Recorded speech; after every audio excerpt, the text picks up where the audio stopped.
Hi dear friends and subscribers, welcome to the Cricket Happening show today. Well, we have a lot of things happening in the sense, not in cricket.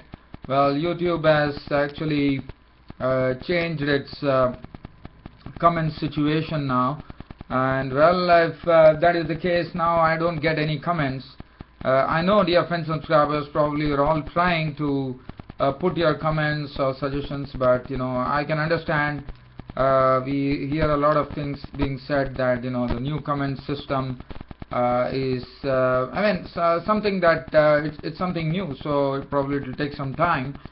And well, I am also struggling. I am also wondering that there are no comments on my cricket videos because it's very essential that you should have a Google Plus profile to post any comment on my video. Because I do have a Google profile, but you dear friends and subscribers, you all have to get on to some Google profile. So that's the only way that you could actually post comments on my YouTube show. Now that is what YouTube wants. So well, it's my humble request to all my dear friends and subscribers that it's just a matter of probably a minute or so. You have to just create a Google Plus profile, and once you create that, well, if at all any of the dear friends and subscribers who are very loyal to this Cricket Happening show have been struggling to actually post their comments, and the comments are not being reached to me, are not reaching to me, and they would love to do so, then well, there is only one way to do it, and that is to put up a Google Plus profile and come and connect to me. Well, probably it's early days right now, as probably as you know, when any new system comes, it takes some time to really get hold, and that's what precisely is happening according to me. I hope the early engine problems are solved, and it's smooth sailing. We get all the persons getting onto the Google profile and start posting comments. Well, so that is what I wanted to talk about. And besides, I'm also wondering that a lot of my cricketing, not only that, after that comment thing has come, I do see that when I in fact monetize my videos, I do see that there are no advertisements coming on my cricket show too, so I'm a bit wondering as to what's happening. But anyway, I'm just putting up with it right now and just going through my paces as always. Cricket happenings is something which is very, very dear to me. Yes, so let's get on to cricket happenings now. And as far as cricket happenings are concerned, yes, there is one happening which happened at the Mahinda Rajapaksa International Cricket Stadium in Surieva in Hambantota. As I said yesterday, I did my preview. Well, the unfortunate news is that the match was called off. Yes, there was definitely some play, which I'll talk about, with New Zealand actually winning the toss in the first one-day international and putting the Sri Lankans in. As I told yesterday, that one was really afraid that the rain would play a spoil sport. And yes, it's not a good beginning as far as the first one-day international of the series is concerned, as that match has been called off, and the three-match series is level at 0-0. Well, so New Zealand won the toss here at Hambantota and put the Sri Lankans in.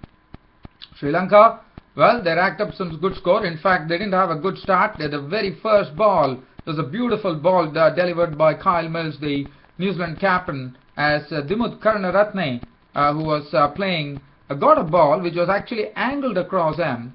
And it actually was pitched in line of the middle stump, and probably Karunaratne was probably trying to flick it down the leg side, probably thinking the ball is going to get in. But on the other hand, Karunaratne missed it. Actually, he tried to flick it. He was wrapped on the pads. The umpire's finger went up, and Karunaratne was a walker. So Karunaratne was the first wicket to be dismissed. So what a start to the one-day international series. It was a sensational start, as the first ball itself, Karunaratne was sent packing to the pavilion by the New Zealand captain Kyle Mills, as Karunaratne was gone for a blow. So that made the score 0-1, and then there was a partnership. Then there were those experienced persons from Sri Lanka, the experienced cricketers, Dilshan, who is coming back from injury, and Sangkarra were at the crease. And well, if you look at this partnership, suddenly from 0-1, it was a matter for Sri Lanka to steady the innings. That's what precisely Dilshan and Sangkarra did in a partnership worth 137 runs for the second wicket. with Dilshan probably not really playing his strokes with gay abandon as he normally does, probably coming through an injury. As far as Sangkarra was concerned, he was the one who was more aggressive than Dilshan by stroking the ball freely and smoothly. And this partnership went on to take the score on to 137 in the at the halfway mark. So basically, they did their job. It was a matter of just buckling yourself in, just putting your heads down and playing the ball on merit, and that's what they precisely did. But Sangkarra was the one who was more aggressive than Dilshan, with Sangkarra's contribution being 79. In fact, he did a good job there of making 79 runs. There was some very good shots that Sangkarra played as he normally does.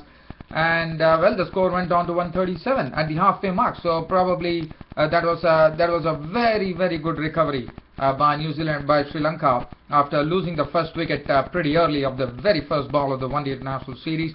As Sangkarra's contribution was 79 of 81 balls with 9 fours and 2 sixes.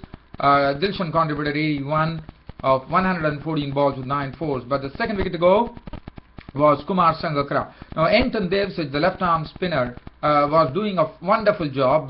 He was bowling well. He bowled, his spin was absolutely tight, not giving anything away to the batsman. It was a wonderful bowling spell by Anton Dave, who bowled 10 overs, 1 made and 33 runs on 2 wickets. In fact, he first picked up the wicket of Kumar Sangkarra, was caught by McCallum on the bowling of Dave for 79, which made the score 137 for 2. But after that, Mahela Jayawardene was dismissed pretty early. Now, Mahela Jayawardene was so there were some 2 vital wickets which were taken by the left-arm spinner from New Zealand, Anton Dave, as he also dismissed Mahela Jayawardene, as Mahela Jayawardene was gone pretty cheaply. Caught Nicole ball Dave for 1, and that made the score 139 for 3. So once again, after all the good work was done by Sangkarra and Dilshan, Jayawardene came, but Jayawardene disappointed by being out for 1. So the score read 139 for 3 in the 28th over. Dilshan well continued. He got good company from the Sri Lankan captain Angelo Mathews. And Angelo Mathews, well, as you know, he always starts off a bit shakily, like he gets beaten, and that's what precisely was happening. But once Angelo Mathews came, we saw Dilshan slowly opening up and playing some good strokes. But well, that was it. After that, Dilshan couldn't last much, with the Sri Lankan score on 197 in the 38th over. It was time for Dilshan to go, as Corey Anderson picked him up, getting him caught by Ronchi behind the wicket for 81 of 114 balls with 9 fours. The score read 197 for 4 at that time. And after that, it was all going New Zealand way, because from 197 for 4, Thirumanni came in, and suddenly there was a real procession going on. But thanks to Angelo Mathews, who went on to hit, he stayed there. He was watching everything in front of his eyes. As I said, when Dilshan departed, it was 197 for 4, and that was in the 38th over. But after that, in the space of 12 overs, well, Sri Lanka definitely added 91 runs, all thanks to Angelo Mathews, who carved out an unbeaten 74 of 64 balls with 9 fours and 1 6. But he lost. Suddenly, as I said, there was a clatter of wickets for Sri Lanka from a position that they had built up. They really lost the initiative there, with the middle order, the lower middle order, the middle order and the lower middle order completely caving in, as Thirumanni was the first to go. Cotton bowled McCallum for 2 of 6 balls. Chandimal was clean bowled by McClanahan for 9 of 13 balls. Kulashekara was caught by McCallum on the bowling of Mills for 12 with of just 9 balls with 2 fours. Malinga was castled by Mills for a blob, and then Rangana Herath was not out on not, and Sachitra Senanaike hit some pretty quick runs there, contributing in the final over 14 runs of 4 balls with 2 fours and 1 6. And Sri Lanka finally, thanks to Angelo Mathews making 74, an unbeaten 74 at that, of 64 balls with 9 fours and 1 6, Sri Lanka finished off at 288 for 9 of 50 overs, which was considered a pretty good score under the circumstances. Looking at the bowling figures for New Zealand, well, Kyle Mills was absolutely excellent, not only providing the breakthrough, he picked up 3 for 49 of his 9 overs. McClanahan probably, I would say, still has to really improve his line and length. He was pretty awry He was going all over the place. He sprayed the ball in both the directions, which allowed the batsmen a lot of liberties to actually play their strokes. Mitchell McKinnon, 8 overs, no maiden, 2 for 74, the costliest of the lot there. Adam Min, 8 overs, none for 41. Anton Davicic, absolutely the pick of the bowlers. He picked up the 2 cream wickets there, 10 overs, 1 maiden, 2 for 33, and those 2 wickets included Mahela Jayawardene and Kumar Sangkarra. What wickets they were! And a splendid bowling spell from Anton Davicic. Nathan McCullum, 9 overs, no maiden, 1 for 38, as usual economical, picking up 1 wicket. Corey Anderson, 4 overs, no maiden, 1 for 32, and Rob Nicol, 2 overs, no maiden, none for 14. So as far as, and after that, New Zealand came out to bat after the Sri Lankan, this was over, and one was seeing that the clouds were really looming large there at the Hambantota, and New Zealand started off well. New Zealand also didn't have it good either. In fact, what happened was Lasith Malinga picked up Anton Davicic's wicket in the very first over by bowling a Yorker length delivery, and Anton Davicic was clean bowled by Malinga for a duck. So that but by the time Latham was moved up his score, he was not out on 4, and Rob Nicol was not out on 1. The rain gods really started showering the rain on the ground, in the sense the rain started pretty heavily, and slowly but surely it really became very clear that there's not going to be any play possible after that, and that was it. The match came to an end. New Zealand 13 for 1 in the 5th over in the 4.2 overs, and the match was called off with New Zealand and Sri Lanka locked at 0-0 with 2 more one-day international matches to go. As I said, this is a 3-match one-day international series which is being played between Sri Lanka and New Zealand. Lasith Malinga, 2.2 overs, no maiden, 1 for 8, provided the breakthrough. Kulashekara, 2 overs, 1 maiden, none for 3. Now, just leaving away from here, we'll get on to some cricket news after this.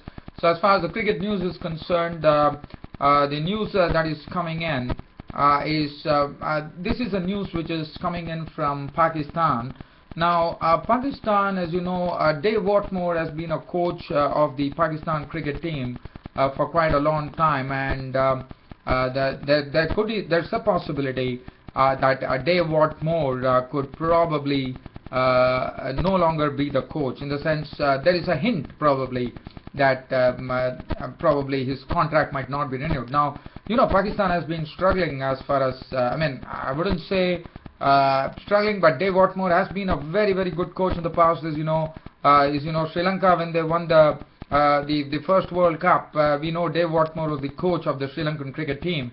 So we know what he can do, but unfortunately things have not been going well, and also there also seems to be a language barrier as far as Pakistan is concerned, because they probably feel that the English language is not something that they are really probably not really acquainted.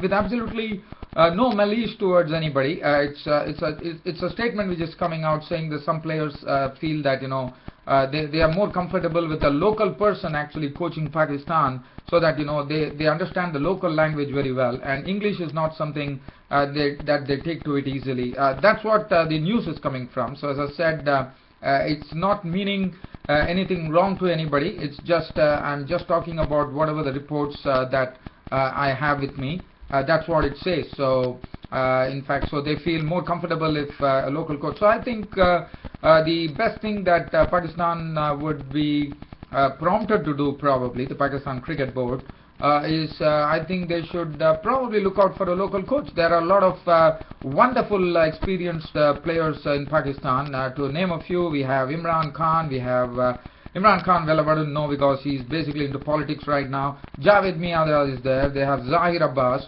They have some lot of big names as far as Pakistan cricket are concerned, who have really made a name for themselves in Pakistan cricket.